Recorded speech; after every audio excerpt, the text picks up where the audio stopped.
No. Pues nada, hoy me toca a mí y quiero empezar este tiempo haciendo referencia a las palabras que compartía Gil, que realmente sea Jesús abriendo nuestros ojos. Y yo, Señor, quiero pedirte que realmente seas tú a través de este sermón que he preparado, que entiendo que es para tu congregación, que abras nuestros ojos, Señor, que abra nuestro entendimiento y que hagas tu obra en cada uno de los que estamos aquí, de los que también nos están oyendo a través de las redes. ¿Y por qué tenemos que decirle a Jesús que abra nuestros ojos? Precisamente porque no todas las religiones son iguales. Al día de hoy, muchos afirman que todas las religiones son iguales, pero en los más de 2000 años después de Cristo, el cristianismo ha pasado de ser una pequeña comunidad de discípulos reunidos alrededor de un judío artesano milagroso llamado Jesús de Nazaret, a ser la principal religión mundial con más de 2.400 millones de seguidores, estando por encima del Islam, del hinduismo y del judaísmo. Y para introducir este sermón, haré una comparación con los fundadores de las religiones más destacadas y Jesús de Nazaret. Empecemos con Moisés. Según la tradición, murió rodeado de su pueblo, teniendo ante sus ojos la tierra prometida, a la edad de 120 años y en vigor. Buda murió pacíficamente a los 80, en medio de sus discípulos, después de haber reunido como predicador itinerante una gran cantidad de monjes, monjas y seguidores laicos. Confucio muere ya viejo, tras su retorno a Lu, lugar donde había sido expulsado y donde él ejerció como ministro de justicia, pero dedicó los últimos años de su vida a formar discípulos que en su mayoría eran nobles de la sociedad. Mahoma murió después de haber disfrutado los últimos años de su vida como dueño y político en Arabia, en los brazos de su mujer favorita. Y Jesús de Nazaret, como bien sabemos, murió joven, de unos 30 años aproximadamente, tras una actividad misionera de 3 años como máximo, o quizás tan solo algunos meses. Fue rechazado por la sociedad, traicionado y negado por sus discípulos y seguidores. Fue insultado, ultrajado y burlado por sus enemigos. Y murió conforme a las más horribles y brutales muertes aplicadas a los peores malhechores de su tiempo. ¿Sabéis qué es curioso? Que miles de hombres murieron en una cruz durante el dominio del Imperio Romano, pero la historia universal, dentro y fuera de la fe cristiana, recuerda la muerte de Jesús como única. ¿Sabéis por qué? Porque su muerte cambió la mente de los hombres y de las mujeres en todos los rincones de la tierra. Porque su muerte trastornó el orden de este sistema. Porque su muerte influyó y sigue influyendo en la historia de la humanidad más que cualquier otro acontecimiento, mensaje o personaje que hayamos conocido en el transcurso de estos últimos 2000 años.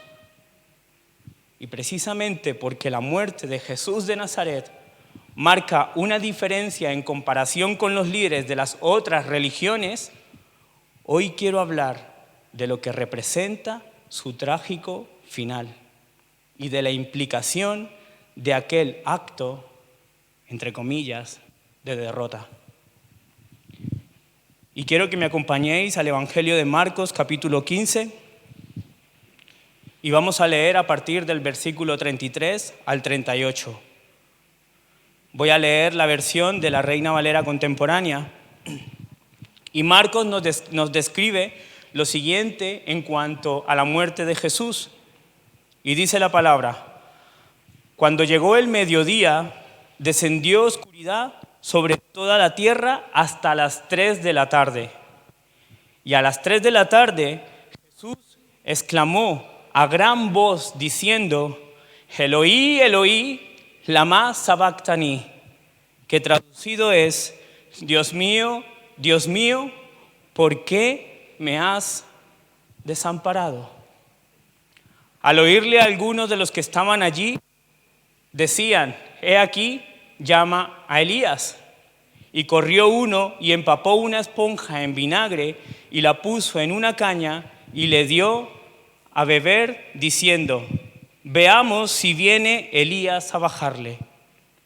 Pero Jesús, dando un fuerte grito, expiró, y el velo del templo se rasgó en dos, de arriba a abajo. Este violento final de la vida de Jesús nada tiene que ver con el final de la vida de Moisés, de Buda, de Confucio y de Mahoma. Ellos tuvieron el privilegio de morir en edades avanzadas, rodeados de sus discípulos y seguidores, y coronados de éxito a pesar de sus desesperanzas. Pero Jesús de Nazaret, murió joven, traicionado y negado y abandonado.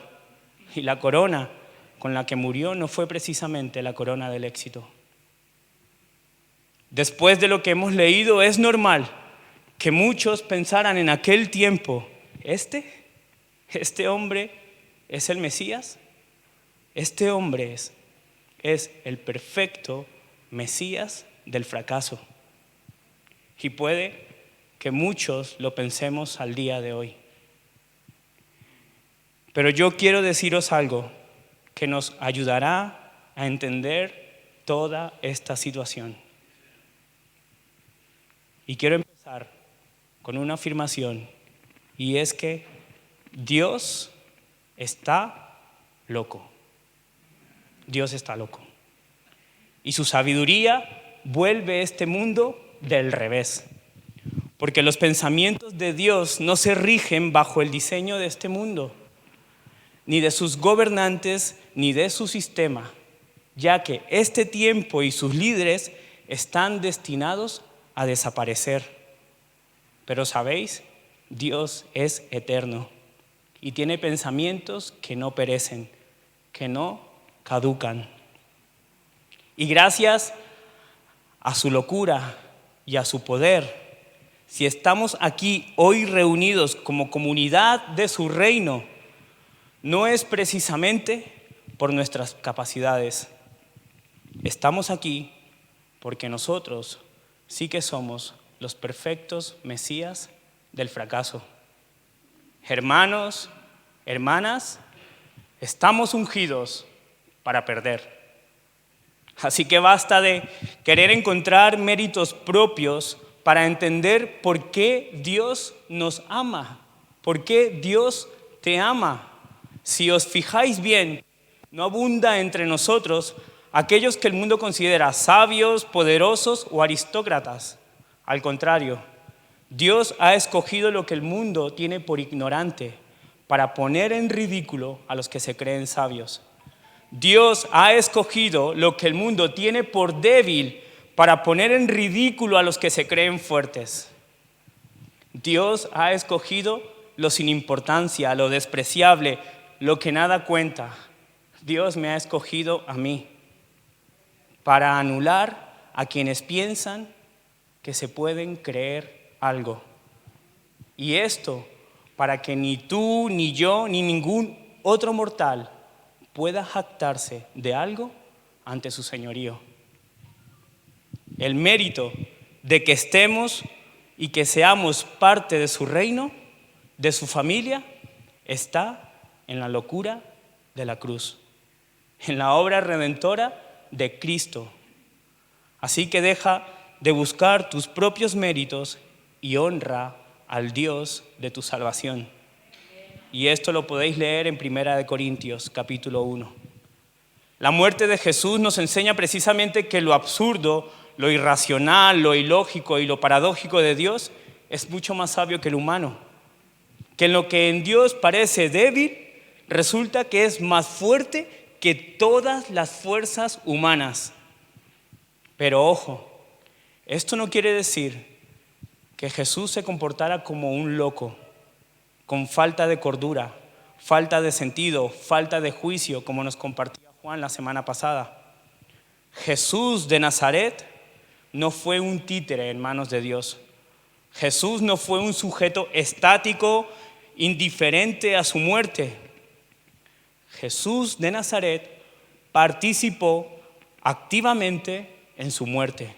Jesús entendía, conocía y actuaba con juicio, pero no mirando la sabiduría de este mundo, sino enfocado en un propósito superior. Jesús no actuó conforme a sus propias intenciones como hombre, sino que actuó conforme a las intenciones de su Padre y Dios.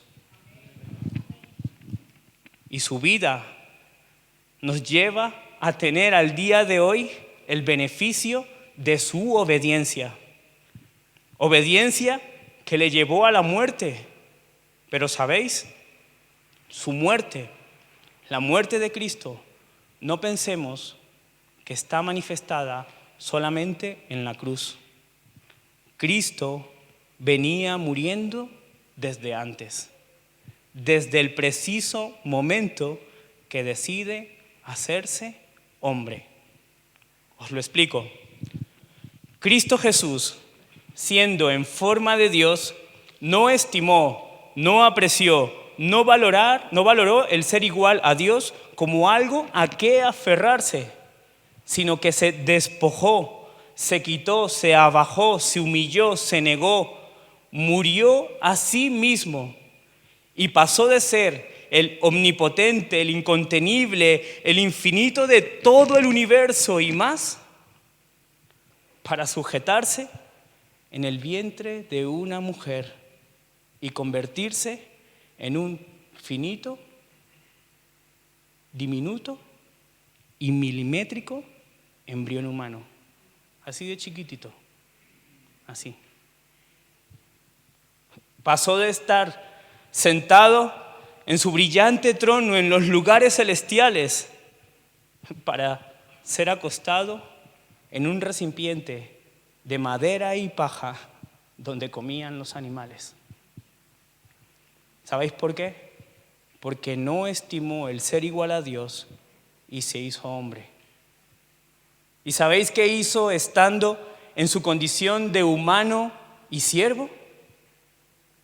Se siguió humillando, negándose a sí mismo para hacerse obediente hasta la muerte, pero una muerte propia, y esa muerte propia le llevó a la muerte en la cruz. Y esto lo podéis leer en Filipenses 2. ¿Lo entendéis? ¿Entendéis por qué su muerte se manifiesta desde antes de la cruz? Pero no pensemos que fue fácil para él precisamente porque era el Hijo de Dios. Todo lo contrario. Por ser quien era, debía rendirse aún más y abrazar su humanidad para así despojarse completamente de su identidad divina. Abrazó la tierra para soltar el cielo. Jesús conocía el plan de Dios y cada día de su existencia como ser humano moría a sí mismo para que la voluntad del cielo se cumpliera en la tierra. Su negación como Dios mismo le llevó a conocer la impotencia de su propia carne, a decir en medio de su angustia y de su dificultad: Padre, que sea tu voluntad. Y esto lo vemos en su vida. Y otro claro ejemplo de su negación antes de la muerte física es muy evidente en el monte de Getsemaní. Jesús en oración lucha contra su miedo, contra su temor, contra su pánico, porque estaba asustado y angustiado con una tristeza mortal. Rogó al Padre que no le hiciese pasar por ese trago, porque la copa de la ira de Dios, de la justicia, de la furia de Dios, iba a caer sobre él. Y aún conociendo esto, él dice: pero Padre, que se haga tu voluntad. Ahí lo vemos otra vez, en total rendición y entrega. Os pregunto, ¿cuántas veces hemos rogado a Dios que no nos haga pasar por angustia? Muchas, ¿verdad? Pero ¿cuántas veces le hemos pedido a Dios que si dicha angustia está bajo su propósito, que se haga su voluntad? Lo que pretendo señalar es que la muerte en la cruz fue parte de un proceso donde Jesús mismo estuvo activo, siendo partícipe del resultado final de su vida. Una vida de servicio consciente, cuerda y sensata que caminaba hacia la muerte. Por eso su muerte no fue un trágico error judicial, ni fue tampoco un atropello. ¿Sabéis lo que fue su muerte? Su muerte fue una necesidad para la historia, en lo natural y en lo sobrenatural. Jesús, en su renuncia, asumió las más duras consecuencias, llegando a experimentar el dolor más agudo, aún más doloroso que la tristeza, que la angustia, que la traición, que la soledad, que la burla, que los azotes, que la cruz, que los clavos, que la corona de espinos. El versículo 34 del capítulo 15 del Evangelio de Marcos nos dice que a las 3 de la tarde Jesús gritó fuerte, Eloí, Eloí, lama sabactani. Dios mío, ¿por qué me has abandonado? Cristo experimentó lo único que no había experimentado como ser humano: estar separado de Dios por la barrera del pecado. El bendito se hizo maldito. Conoció el abandono del Padre. Sintió el desamparo del único que le había estado acompañando. Y en este trágico momento se encontró solo. Imaginaos la situación. Aquel sencillo y asombroso judío que proclamaba una especial comunión con Dios desde el principio y hasta el fin, en este su fin, su Dios, su Padre, no se identificó con él. Y allí se quedó en la cruz. Es normal que sus primeros testigos pensaran que este era el perfecto Mesías del fracaso, pero también puede que nosotros lo hayamos considerado en algún momento. Es lo que nos muestra esta terrible escena. Ese triste final nos lleva a pensar que bajo ningún concepto esa cruz puede representar a la razón, que esa imagen no puede simbolizar la verdad, que esto tiene que ser una locura. La pretensión de este hombre de que Dios estaba con él ha quedado totalmente desmentida. Su autoridad se esfuma como se esfuma su vida. Su camino es falso. Este profeta está desaprobado por Dios. Y es por eso que ahí colgado, este condenado debe morir desangrado, asfixiado. Es como si nada poderoso hubiese sucedido, como si todo hubiese sido en vano. Este hombre evidencia ahí en la cruz, delante del mundo, que es el blasfemo de Dios. Curioso, para este mundo, para este sistema, la debilidad es una condena. Pero para el cristianismo, sin debilidad no cabe Dios. Y no cabe, porque precisamente para que el creador de la tierra, los mares, los cielos, las estrellas, los planetas, las galaxias, las constelaciones, el universo, lo material, lo espiritual, los ángeles, la humanidad y el Señor del mismo Satanás, Dios el Todopoderoso, tuvo que hacerse débil primero, haciéndose un milimétrico embrión humano, un niño acostado en un pesebre, un hombre que muere en la cruz. Eloí, Eloí, lama sabactani. Pero lo interesante y llamativo para nosotros es que este abandono le impulsó a querer aferrarse a Dios. A pesar de sentir el desamparo del Padre, Jesús dirigió a ese Padre su oración de lamento, clamando: Dios mío, mío. La angustia le empujó a buscar refugio en Dios, pero en Dios como su Dios, La fe le llevó a proclamar a Dios como suyo y cercano, aunque lo sintiera lejano. Dios mío. Y quiero, por favor, que entendáis bien lo que voy a decir ahora. Jesús de Nazaret sintió el abandono de Dios para que tú y yo nunca llegáramos a sentirnos abandonados por Él. ¿Lo entendéis? Jesús de Nazaret sintió el abandono de Dios para que tú y yo nunca llegáramos a sentirnos abandonados por Él.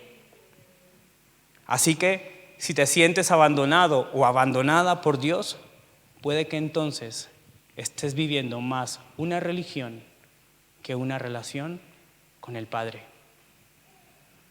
Señores y señoras, que vuestro agotamiento os haga caer de rodillas ante el nombre que es sobre todo nombre, porque mientras estemos aquí, en esta vida, estaremos continuamente enfrentando pruebas y dificultades, continuamente.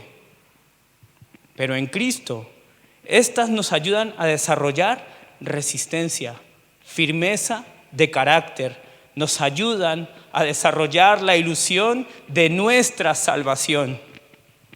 Así que animaos ante la locura de Dios, locura que no es de este mundo y que os aseguro que no acabará en desilusión. Locura de la muerte de Cristo que nos manifiesta con cuánta ternura nos ama Dios. ¿Quieres conocer la ternura de Dios para contigo?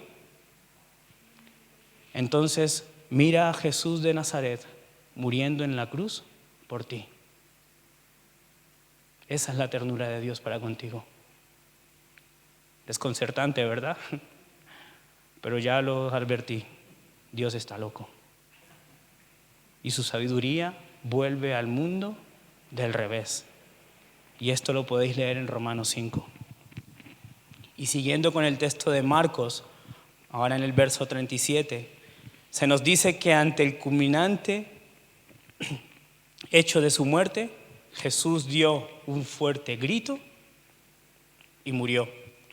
Jesús lo entregó todo, hasta el último aliento de vida.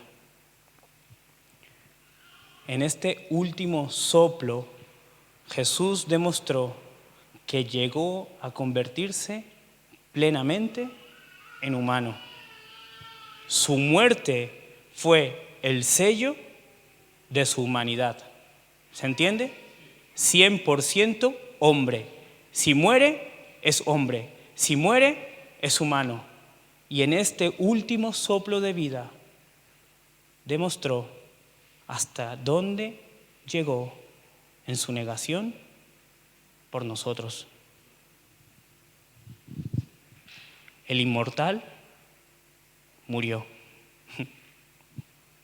Porque Cristo, como Dios en todo sentido, no aprovechó el ser igual a Dios sino que al contrario se quitó ese honor. Y por eso Dios le concedió el honor más alto, para que Moisés, Buda, Confucio, Mahoma, tú, yo, todos los seres en el cielo, en la tierra y en los abismos, caigan de rodillas ante su santo nombre. ¿Quieres ser seguidor y seguidora de Cristo? Pues apúntate esto. La incapacidad para sufrir lleva consigo la incapacidad para amar. Y termino con el verso 38 que nos dice que en el momento de su muerte el velo del templo se rasgó de dos, de arriba a abajo. Jesús rompió el velo, derribó la barrera del pecado para que tú y yo ahora, en cualquier momento, en cualquier lugar, en cualquier situación, a pesar de nuestra miseria, de nuestra debilidad, de nuestro fracaso, podamos acercarnos confiadamente ante el trono de la gracia, ante el Padre. El velo se rasgó y desde aquel momento hasta ahora Jesús, Dios Padre, ya no habita en templos hechos con manos de hombre. ¿Sabéis dónde habita ahora? En templos hechos con sus propias manos. ¿Sabéis quiénes son esos templos? Somos tú y yo. Somos el templo construido con las manos de Dios. Somos la extensión del cielo en la tierra. Y sí, puede que este violento final de la vida de Jesús rompa con las expectativas de este mundo y que la obra de Cristo sea una revolución a la estructura del pensamiento humano, a la sabiduría de este sistema. Pero os recuerdo que Dios está loco y que no todas las religiones son iguales. Amén.